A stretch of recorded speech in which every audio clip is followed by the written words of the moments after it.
네, 대한민국 부동산 시장의 풍향계로 불리는 서울 강남구의 집값 상승세가 멈췄습니다.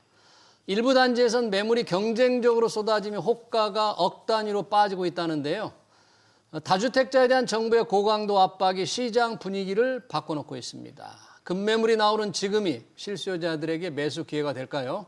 두 분과 얘기 나눠보겠습니다. 권대중 한성대 일반대학원 석좌 교수, 김인만 부동산경제연구소 김인만 소장 나오셨습니다. 어서 오세요. 안녕하세요. 안녕하세요.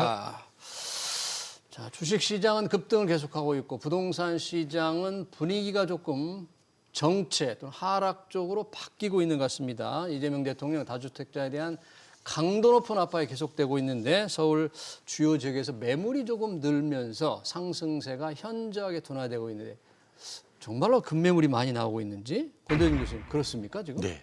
얼마나? 물건을 많이 나오고 있습니다. 근데 전월 대비 물건이 많이 나오는 겁니다. 전월 대비해서 많이 네, 늘었다. 전년 대비로 따지면 크게 늘은 건 아니고요.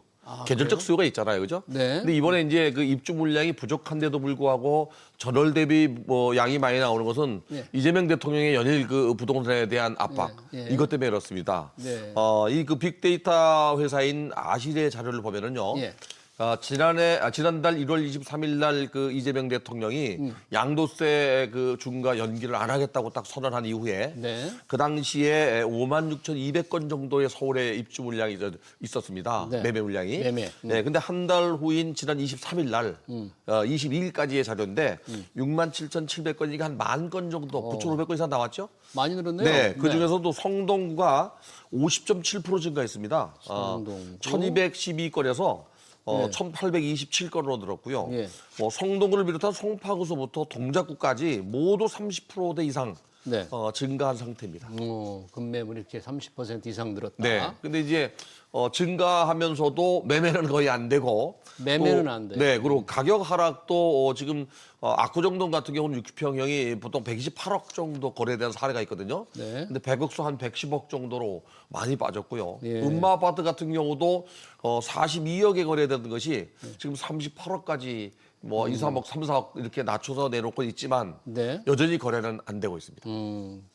일부 호가는 이렇게 많이 낮춰져 있고 매물이 평균 30% 이상 늘었는데 결국은 5월 9일 양도세 다주택자들 양도세 중과 유예가 이제 끝나잖아요. 그에 앞서서 그 혜택을 받으려면 지금 던져야 되는 거죠. 내놓아야 되는 거죠. 그런 사람들인 거죠, 이게 대부분. 그렇습니다. 이게 5월 9일이 되면 다주택자 양도세 중과세가 이제 부과를 하는데요. 예. 이게 규제 지역 같은 경우 2주택자들은 기본 세율 6에서 45%에서 예. 20%포인트가 더 붙게 되죠. 그러면 최고 세율이 71.5%가 되고요. 네. 3주택자들은 82.5% 정도 되기 때문에 실제로 10억 남았는데 한 7억 5천 정도 세금을 내려고 하면 네. 아우 안 되겠다. 그 전에 팔아야 되겠다 하는 분들이 지금 매물을 내놓고 있습니다. 예. 교수님 말씀하신 것처럼 매물은 서울 전체적으로 한 20% 정도 늘어난 것 같고 네. 주로 지역을 보게 되면 강남 3구, 용산구, 한강벨트 지역들입니다. 그래서 매물이 많이 나오는 이유는 결과적으로 양도세가 뭐겠습니까?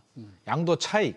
네. 샀던 가격보다 파는 가격이 많이 남은 시세 차익이 큰 아파트들이 부담이 클 거 아닙니까? 그렇죠. 절세 효과. 그래서 그런 지역들이 많이 나오고 있는데 예. 또 반대로 보게 되면 노도강이나 금강구나 예. 강서구, 은평구 같은 지역들은 사실 매물이 안 나옵니다. 거의 그쪽에는요? 비슷하고요. 강북구는 오히려 마이너스 0.5%입니다. 매물이 줄었어요? 예. 그 얘기는 뭐냐면 우리는 집값도 많이 안 올랐기 때문에 중과세도 크게 두렵지 않은 지역들입니다. 그래서 지역별로 온도 차이는 극명하게 다르다. 고가 아파트 많이 올랐는 지역들은 지금 매물은 나오고 있다. 하락 매물이 한 5에서 10% 정도 나오고 있는데요. 네.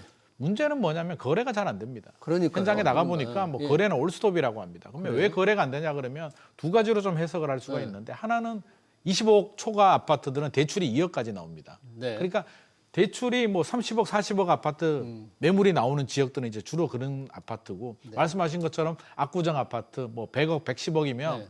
사실 대출 2억 받아서 취득세도 못 내는 거고요. 네.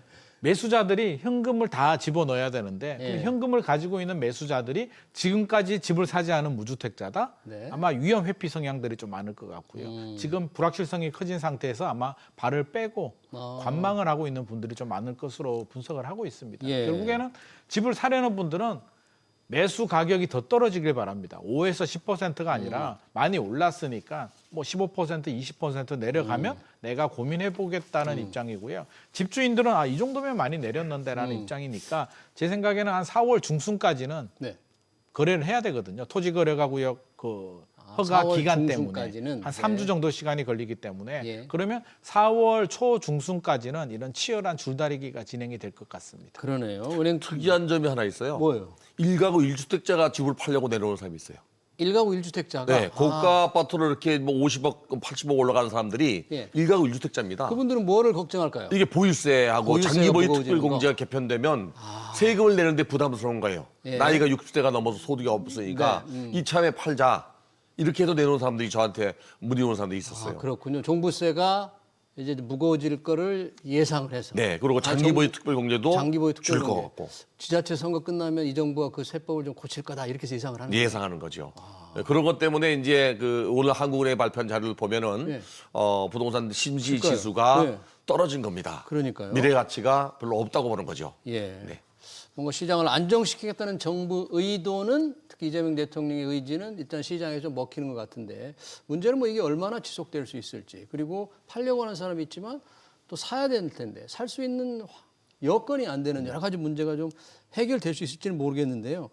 한국 부동산의 가격 주간 아파트 가격을 보니까 강남구가 전주 대비 0.01% 이 거의 정체 상태던데요. 네, 거의 보합이죠.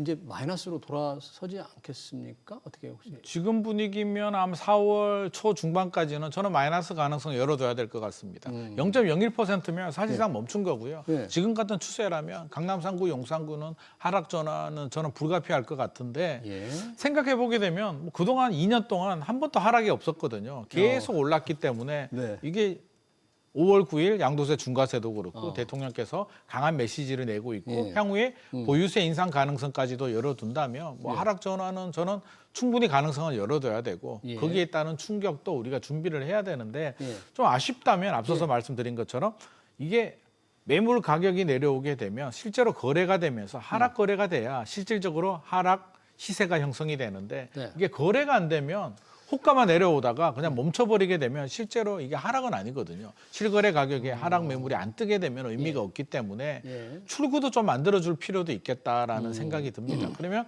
무주택자들이 생애 최초라든지 집을 살 때는 대출 한도를 2억이 아니라 한시적으로라도 좀 더 늘려주는 방안도 좀 고민을 좀 해야 될 것 같고요. 네. 어떻게든 거래가 좀 수반될 수 있는 그런 정책적 보완도 필요해 보입니다. 그러니까요. 주식이든 부동산이든 가격에 실질적인 의미가 있으려면 거래량이 뒷받침돼야 되는데 지금 현재 부동산의 경우에는 거래량이 뒷받침되지 않은 채 호가 안정 정도로 지금 이루어지고 보이는데요. 네.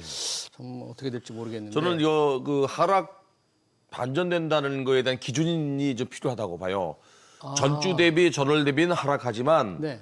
이재명 대통령이 작년 6월에 대통령이 됐거든요. 네. 그 시점부터 또는 2026년도 1월 시점부터 올라간 거에 대해서 따지면 여전히 플러스입니다. 예를 들면 서초구 같은 경우는 1월 달부터 지금까지 1.47% 올랐습니다. 네. 지난 그 22일 날 1월 16일자 한국부동산원 자료입니다. 예. 근데 여기에서 0.05% 하락했는데요. 네. 만약에 다음 달에 전주 대비 0.01% 마이너스 나면 네. 실제 오른 걸로 따지면 여전히 올라 있는 겁니다, 이게. 이게 기준이 전주 대비냐, 전월 대비냐, 전년 대비냐에 따라 다릅니다.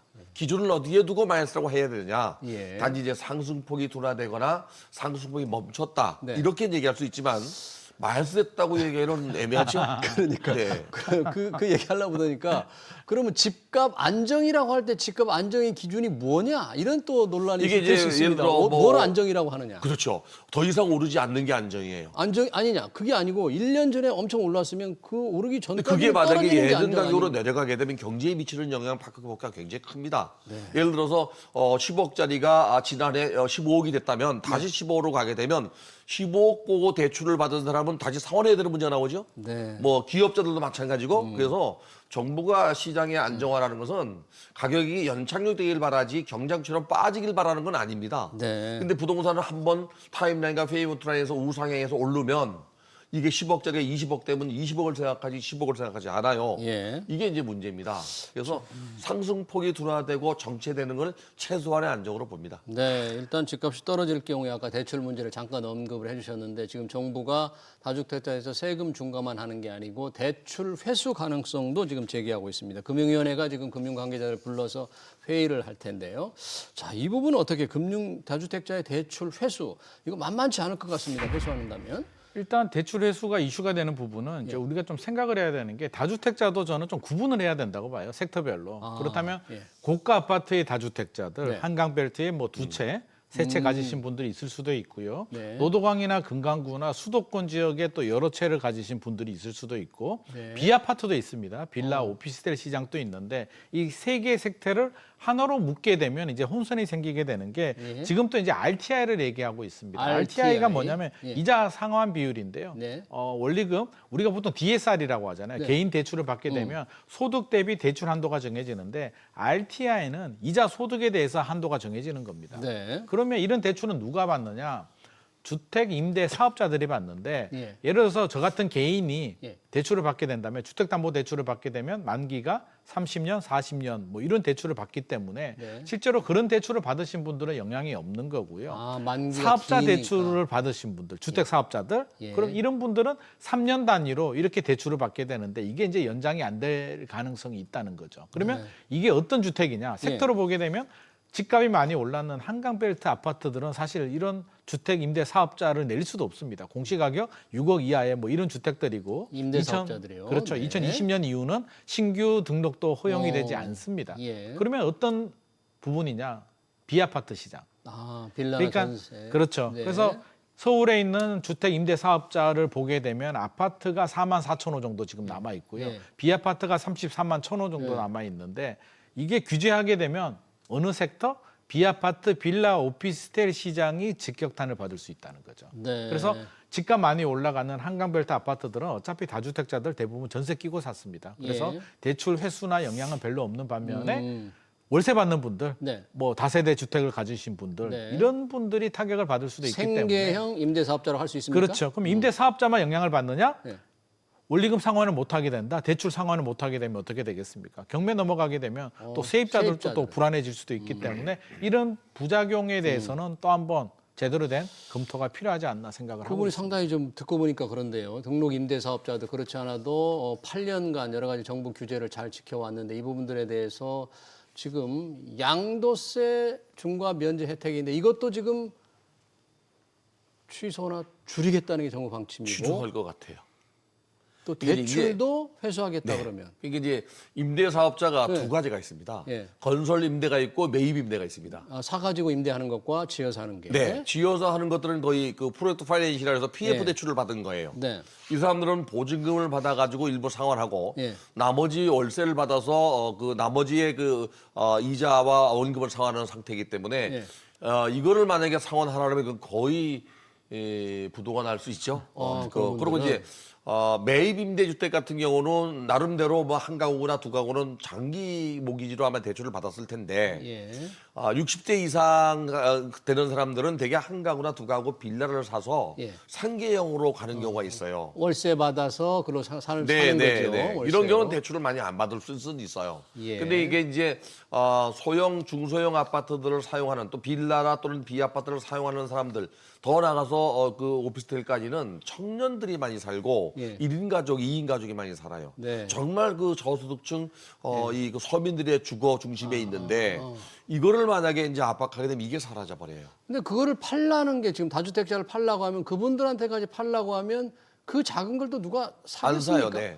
그게 문제입니다. 사는 그게 것도? 지금 문제죠. 그래서 사려는 분들이 제일 좋은 거는 그거죠. 다주택자들이 매물을 내놓게 되면 네. 살고 있는 세입자가 사주게 되면 제로섬 게임이 돼서 부작용도 최소화할 수 있는데 현실적으로 아파트 같은 경우는 이게 뭐 시차가 발생하기 때문에 네. 또 대출 규제라든지 토지 거래가 때문에 원활하지 않고요. 비아파트 같은 경우는 세입자가 돈이 부족해서 비아파트, 빌라, 오피스텔에 네. 전세나 월세를 살고 있는데 그 집을 집주인들이 뭐 대출이 안 나온다라고 예. 해서 판다라고 했을 때 과연 그 집을 받아줄 수 있는가? 어. 받아줄 때 대출은 또 얼마까지 나올 것인가? 예. 집주인이 못 버티는 집을 세입자가 받아준다? 예. 사실 이 부분에 대해서도 우리가 좀 고민이 좀 필요하지 않나 근데 생각합니다. 만약에 그 1인 가구나 젊은 사람들이 그 집을 사면 어떤 현상이 벌어지는지 아세요? 어떤 세 벌어져요? 청약 통장을 사용 못합니다. 청약 통장의 가점이 네. 무주택 기간이 꼭 들어가 있어요. 그리고 이제 청약 통장 가입 기간 부양가족 수인데 가입기가 부양가족 수는 괜찮아요. 젊으니까 뭐 가입한 지 얼마 안 됐잖아요. 무주택 기간이 다 사라져서 청약 가점이 안 되니까 신도시나 신규 부양을 받기가 어려워집니다. 네. 그러니까 안 사는 거예요. 그러니까 안 사겠네요. 네. 그러면 다주택자들 압박해서 매물을 내놓는다는 게 지금 매물이 좀 많이 결국에는 그 매도도 안 되면서 나중에 이제 뭐 세금 폭탄 더 나가서는 상환하지 못하게 되면은 경매 들어갔을 때 문제가 되거든요, 이게. 이게 또 하나의 문제가 뭐가 뭐냐면 자 이렇게 되죠. 임대 한마디로 빌라 오피스텔 시장이 위축이 되는 거잖아요. 다주택이 되면 불이익이 많아지게 되고 대출도 안 나오니까 팔아야 되는데 그러면 건축하시는 분들 예. 이게 팔리지도 않을 텐데 가지고 있는 사람도 팔아야 되는데 예. 안 되면 예. 사업성이 안 나오게 되면 건축이 멈춥니다. 그러면 서울의 입주 물량 부족이 지금 고질적인 문제잖아요. 아파트 입주 물량은 어차피 5년, 7년 내에 해결이 안 됩니다. 예. 그렇게 바라보면 비아파트 공급이라도 6개월, 1년 내에 예. 빨리 공급이 돼야 해야 되는데. 전세 월세 시장이 어느 정도의 물량 감소의 충격을 완화할 수 있는데 예. 이 비아파트 시장 공급까지도 끊어져 버린다. 네. 그러면 아파트와 비아파트 모두 다 공급 절벽입니다. 그럼 이 문제는 또 어떻게 해결할 것인가? 이게 서로 맞물려 있기 그러네요. 때문에 굉장히 복잡하거든요. 그래서 그래서 단순하게 아무래도 그 비아파트 부분 소형은 정부가 좀 유예 기간을 주거나 좀 봐주지 그렇습니다. 않겠나 하는 생각이 들고요. 예. 제가 뭐 이 방송 나와서도 몇 번 강조를 했지만은 그 97 대책이나 작년도 97 대책이나 올해 129 대책이 어떻게 보면 중장기 대책이거든요. 네. 또 아파트를 공급하는 거고. 그래서 단기 주택 공급 정책이 없다고 제가 네. 계속 네. 얘기를 하면서 단기 주택 공급 정책이 뭐냐고 물어보면 항상 비아파트 부분, 비아파트. 다세대 연립, 도시형 상할주택 또 그 오피스텔 얘기했거든요. 이걸 오히려 공급을 해야 될 상황이에요. 예. 이거를 압박해서 다 상환하고 그렇게 하지는 않을 거라고 봐요, 저는. 그래요? 네.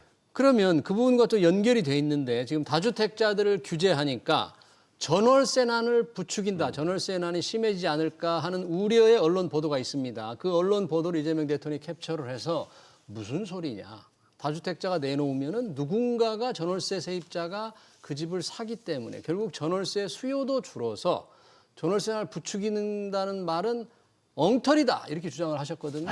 자, 그 부분에 대해서 두 분은 어떻게 생각하십니까? 뭐 대통령 말씀이 맞을 수도 있고요. 이제 사실 뭐 이론적으로 따지게 보면 사실 맞는 말이죠. 뭐 집을 팔게 되면 네, 누군가가 사고 뭐 공급은 줄어드는데 또 무주택자들이 사주니까 사주니까. 무주택자들 수가 줄어드니까 제로섬 게임이 됩니다. 그래서 네. 이론적으로는 맞는데 네. 우리 자동차도 그렇잖아요. 운전을 하다 보면 차가 들어갔는데 사고도 안 났는데 막히는 구간이 나옵니다. 병목 구간이라든지 트래픽 잼이 생기는데 아니 이게 왜 막히는 거야? 라고 하면서 지나가는데 이유는 있죠. 뭐 터널이 있어서 앞차들이 뭐 속도가 줄어들었다든지 옆에 산불이 나서 구경하다가 늦어질 수도 있는데 아파트 시장도 이렇습니다. 그럼 예를 들어서 집주인이 다주택자들이 매물을 내놓습니다. 예. 그러면 다른 누군가가 사줘야 되는데 대부분 세입자들이 살고 있는 세입자들은 먼저 나가야 되잖아요. 그러면 다른 집을 먼저 또 계약을 해야 됩니다. 네. 수요자들이 먼저 움직이게 되고요. 예. 이 집에 들어오는 세입자들은 공실이 생길 수도 있고 제때 안 들어오니까 시차가 발생합니다. 예. 두 번째 문제는 이제 시차가 있고 두 번째 문제는 이제 가구수 분화가 생기는데 예. 서울의 신혼부부들이 1년에 한 4만 쌍 정도 나오거든요. 네. 그러면 그 4만 쌍 중에 집을 사시는 분들도 있고 전세로 가시는 분들이 있는데 신규 수요가 유입이 될 때 이게 제로섬 게임이라고 하더라도 절대적으로 공급이 부족한 상황이고 네. 가장 문제는 서울은 살기 좋은 도시잖아요. 네. 모든 인프라가 다 있습니다. 똘똘한 지역에 똘똘한 한 채입니다. 그러면 지방, 경기, 인천에서도 서울에 집을 사려고 오는데 토지 거래가기 때문에 입주를 해야 됩니다. 예. 그러면 여러 전국에서 수요가 몰려들면서 빈집에 들어오게 되고 예. 서울에서 그 다주택자가 살고 있는 집에 나온 세입자는 또 돌아다니면서 다른 집을 구해야 되니까 결국에는 현실적으로 본다면 제로섬 게임이 안 될 제로섬 가능성이 게임이 아니다. 다른 부분에 대해서 구멍이 생기겠죠. 지방의 매물이 나온다든지 예. 경기, 인천의 매물이 나올 수는 있는데 서울만 바라본다면 이게 전세 공급 문제가 조금 더 심화될 가능성도 있습니다. 그렇게 보십니까? 집값도 안정되고 전월세난도 조금 안정될 저는 거라는 게 그- 다주택자 압박의 효과로 보셨는데 이재명 대통령은 이건 아랫돌 빼서 윗돌을 막는 꼴이에요. 양 총량은 그냥 있잖아요. 예. 예, 주택 공급은 늘려야 되거든요. 특히 이제 2024년도 그 작년에 조사했죠. 주택 보급률을 보면은 서울이 93.9%입니다. 예. 이 가구 대비 주택 수를 따지면 당연히 가구가 많고요. 예. 이 93.9% 속에 허수가 있어요. 뭐예요? 구분 거처마다 주택수에 산정돼 있습니다. 우리가 아파트는 한 가구가 살고 네. 다세대도 한 가구가 삽니다. 대지권 등기가 돼 있기 때문에. 그런데 단독주택 같은 경우는 다가구라고 해서 1층에 두 가구, 2층에 주인이 살거나 3층에 주인이 살면은 그 사는 사람마다 단독인데도 불구하고 전부 다 주택수에 들어가 있어요. 네. 그래서 서울의 실질주택 공급률이 자가주택 보유율과 점유율이라는 게 있는데 점유율은 내가 내 집에 사는 게 49%, 50%가 안 됩니다. 아, 자기 집에 사는 네, 거는 그런데 내 집에 안 살더라도 집을 갖고 있는 사람, 사놓은 사람, 아직 안 들어간 사람까지 합치면 60% 정도 됩니다. 네. 이렇게 잡았는데도 불구하고. 근데 이게 만약에 다가구 주택을 각 구분 거처마다 주택 수를 안 따지고 누구나가 내 집을 갖기 원하기 때문에 그렇게 한다 그러면 주택 공급률은 아마 80% 이하로 떨어질 거예요. 네. 근데 이번에 이재명 대통령께서 말씀하시는 것은 있는 주택 공급 총량은 똑같아요. 네. 공급을 늘리는 쪽이 아니고 있는 거를 자리 배치하는 거거든요, 이게. 네. 무주택자 주택 갖게 하고 네. 그만큼 그러면 전세 수요자가 줄으냐 네. 그 총량 속에서는 줄겠지만 더 늘어나는 수에 대해서는 어떻게 하냐 이거죠. 아까 말씀드린 우리 김 소장 말씀하신 대로 1년에 4만 가구 이상 그 결혼을 하게 되면 그들은 전부 다 집을 갖고 결혼하는 게 아니라 전세나 월세로 시작하죠. 네. 그러다 청년 가구도 계속 늘어나잖아요. 또 서울로 진입하는 학생들도 있고 네. 또 청년들도 있단 말이죠. 여기에 대한 대책은 없는 거죠. 단지 다주택자가 주택을 갖고 있을 이유는 없는 거예요, 사실은. 이거를 팔게 하는 그런 효과는 있어요. 그러나 이로 인해서 시장이 안정화되거나 전세 시장이 안정화되지는 않아요. 매매 시장은 아마 일시적으로 안정화될 수는 있겠지만 이 일시적인 약발이 끝나면 다시 올라갈 거고. 왜 자꾸 일시적이라고 얘기하시죠? 혹시 제가 그 6.27 대책이 나올 때 글을 쓴 게 있습니다. 길면 6개월, 짧으면 3개월 그런데 3개월 전에 가격이 올랐습니다. 그리고 10월 15일 대책도 대출 기준을 그렇게 강력하게 하면은 집을 안 사고 안정화될 거라고 봤는데 3, 4개월도 안 갔거든요. 자, 지금 주택 나온 게 만약에 다 주택을 사면 그다음에 매물 잠기 현상으로 매물이 없잖아요. 네. 그러면 가격이 올라갈 수밖에 없죠. 수요는 있는데 공급이 부족한 거죠. 우리 김용환 소장님 어떻게 보십니까? 지금 가격의 어떤 안정 동향, 매물이 좀 들어와 있는 동향에서 뭐 거래는 많지 않습니다만 가격 안정이 일시적일 거라고 지금 권대중 교수님은 보시는데 김 소장님은 어떻게 보십니까? 일단 이것도 섹터를 좀 나눠야 될 것 같고요. 이제 고가 아파트 시장들, 우리 한강벨트 시장 같은 경우는 이제 5월 9일이 지나면 집주인들은 사실상 못 팔죠. 82.5% 세율이 나오기 때문에 못 파는데 예. 또 사려는 분들도 이제 아쉽지 않을 겁니다. 좀 기다려보자. 우리 예. 포모 현상은 지금 없기 때문에 네. 실제로 그냥 올스톱 네. 한강벨트 고가 아파트 시장은 그냥 동결, 그냥 멈춰버릴 것 5월 같고요. 9일이 지나면 5월 9일이 지나면 검장 멈춰버릴 것 같고요. 15억 아래 구간들, 중저가 아파트 시장은 전혀 관계없고 뭐 팔 사람들 팔고 또 신혼부부들이나 청년들은 또 사야 되기 때문에 네. 완전히 양분화된 시장으로 나눠질 것 같습니다. 예. 15억 아래 구간은 거래도 되고 정상적인 시장이고 예. 고가 아파트 시장은 그냥 동결이 돼버리기 때문에 예. 이 동결을 안정이라고 생각한다면 이 동결이 얼마나 지속 가능할지는 교수님 말씀처럼 아무도 장담할 수는 없습니다. 그래서 지금 급한 불을 껐다면 저는 2차 전략도 필요하다고 생각합니다. 뭐 해야 됩니까? 이 차전? 왜냐하면 다주택자들 중에서도 사실 팔고 싶어하는 분들이 계시거든요. 노후 준비라든지 연세가 있으신 아까 분들. 1주택자도 지금 판다고 그러면 하니까. 그분들이 양도세 82.5% 때문에 못 판다고 하잖아요. 네. 매물 잠김이 생기게 되면 역설적으로 보유세는 올리되 거래세를 내려줘서 그분들이 합리적으로 팔 수 있도록 그 나오는 매물들을 또 무주택자들은 살 수 있도록 이렇게 좀 흐름이 이어질 수 있도록 만들어주는 2차 전략도 저는 준비가 되어야 될 것 같습니다. 정부는 이 다주택자에 대해서 지금 양도세 유예, 중과유예를 면제한 기한 이미 오랫동안 예고를 했고 오래 왔기 때문에 그동안에도 팔았어야 되지 않느냐 이렇게 얘기하는 거죠. 뭐 팔 사람은 이제 팔아야 되는데 네. 문제는 5월 9일 이후라는 이후. 거죠. 82.5%가 이재명 되면 대통령이 후보 시절에 네. 세금으로 부동산 시장을 규제하지 않겠다는 얘기가 어떻게 보면 국민들에게는 세금을 안 건드린다는 걸로 착각하고 들렸었단 말이죠. 그렇게 이제 생각을 하실 수 네. 있죠. 그런데 이번에 뭐 다주택자 양도세 중과세 폐지하면서 그 더 나가서는 이제 조세도 6.3 선거 이후에 뭐 TF팀을 구성해서 하겠다 그러니까 예. 결국에는 보유세를 만지는 거거든요. 보유세, 네. 종합부동산세나 제가 볼 때는 재산세. 보유세를 좀 많이 강화할 거예요. 재산세하고 공정시장 가격 비율하고 뭐 공시지가 현실화를 좀 손댈 것 같습니다. 그래서 1주택자들이 지금 좀 내놓습니까? 고가 1주택자들이. 고가 1주택자는 자기가 구입할 때 저가로 샀기 때문에 이제 차익을 보려고 내놓는 것 같고 실제 1가구 1주택 예전부터 갖고 있던 사람들은 아직도 뭐 팔세가 없을 겁니다. 단지 이제 이번에 조세를 손댄다 그러면 1가구 1주택에 대한 비과세 요건을 강화할지 아니면 뭐 그대로 놔둘지 모르겠는데 강화한다는 얘기가 나오거든요 지금. 예, 누진 과세 때문에 네. 1가구 1주택자라다 하더라도 이게 그 장기보유 특별공제가 거주가 40점이고 네. 40%고 또 그 보유가 40%입니다. 네. 그래서 80%까지인데 이걸 축소시킬 가능성도 있어요. 네, 그러네요. 전세 시장은 어때요? 지금 서울시장 다주택자를 압박하면서 뭐 전세 매물이 서울의 경우에 많다는데 지역별로 조금 다룰 수는 있겠습니다만 매물 동향은 어떻습니까? 일단 전세는 지금 상당히 안 좋습니다. 매물이 많이 부족한 상태고요. 이제 강남 쪽은 그나마 예. 전세 매물이 좀 나오는 이유가 뭐 강남은? 청담 르엘이나 잠실 르엘 같은 신축 입주 물량이 나오는데 나머지 지역들은 일단 매물 자체가 굉장히 많이 줄어들었습니다. 네, 전세 가율도 이제 약세인데 전세 가율이 약세라는 게 전세 시장 안정이 아니라 전세 가격 상승분보다 작년에 집값 상승분이 높았기 때문에 전세 가율은 낮게 나오는 거고요. 예. 지금 매물은 빠르게 줄어듭니다. 그래서 저는 이 전세 매물 감소 현상은 여러 가지 원인들이 있는데 일단 첫 번째는 입주 물량이 절대적으로 부족하고요. 2028년까지 입주 물량이 부족한데 정부의 대출 규제 또 신축 아파트들은 세입자들이 전세 대출을 받지 못합니다. 소유권 이전 조건부 전세 대출도 막히게 되고 수많은 규제들에 의해서 지금 매물은 더 빠르게 감소하고 있기 때문에 네. 뭐 매물이 나와서 주택 시장은 일시적으로 좀 안정이 될 수는 있겠으나 전세 시장은 반작용으로 불안해질 수도 있으니 국토교통부나 정부 당국자들은 이 부분에 대해서도 면밀하게 좀 대응 전략을 마련해야 될 것 같습니다. 이런 상황에서라면 실수요자들은 지금 어떻게 해야 됩니까? 좀 뭐 기다려야 됩니까? 아니면 중저가 수요를 원하는 분들은 어떻게? 돈이 아주 많은 사람들은요 고가 주택을 사야 될 시기라고 봐요 자기들은. 근데 사실은 뭐 사면 이제 뭐 세금 낼 능력이 되는 사람들이죠. 예. 근데 사실은 그 중서민들은 급매물 중심으로 한번 노려볼 바를 합니다. 지금은? 경매 시장이 지금 뜨겁거든요. 경매요? 네. 그런 상황이죠. 경매 시장은 정상적인 시장 가격보다 낮은 가격에 낙찰되기 때문에 네. 또 이 경매 시장에서 낙찰을 받으면은 실거주 요건도 없습니다. 토지를 허가구에 안 받습니다. 예. 뭐 여러 가지 그런 상황이 있기 때문에 네. 저는 뭐 실수요자라면 자기가 능력되는 범위 내에서 예. 중서민들, 중소형 아파트들은 기회가 되면 그 매물 사도 된다고 봐요. 그러나 예. 제가 제가 좀 권하고 싶은 거는 아마도 이 그 타풍이 지나고 나면 3기 신도시를 비롯해서 일반 그 공공택지 분양 물량이 나올 가능성이 높아요. 예. 이제 공급을 해야 되거든요. 예. 그러게 되면은 공공택지는 부장가 상한제가 적용되기 때문에 네. 정상적인 시장 가격 한 80% 정도밖에 안 됩니다. 네. 이거를 노려보는 게 더 좋죠. 아, 그래요. 네, 네. 조금 기다리면서 네. 공공택지 분양을 하는 거를 좀 기대해보라 그런 얘기네요.